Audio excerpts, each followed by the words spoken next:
Sunana Ummi, ni haifaffiyar garin Gombe ce. Iyayena talakawa ne sosai. Ainihin mahaifina sun rabu da mahaifiyata yayin da ta zo ta yi wani aure a garin Kano.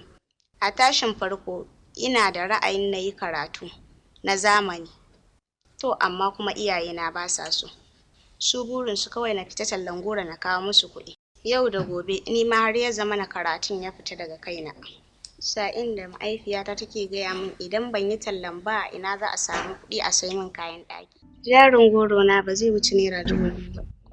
Na san Umma da tsinannen son kuɗin tsiya, in ta ga kuɗin nan ba za ta bani da ɗauko naira daga ciki ba. Kuma ni ma ina da siyan ashobe anko. Ba mu ɓoye wannan, in ya so in na irga wannan na bata. Ita dai DJ wacce ake wa lakabi da 'yar baba, kusan wayanta ya girmi shekarunta, domin samari har wani kirari suke mata, wato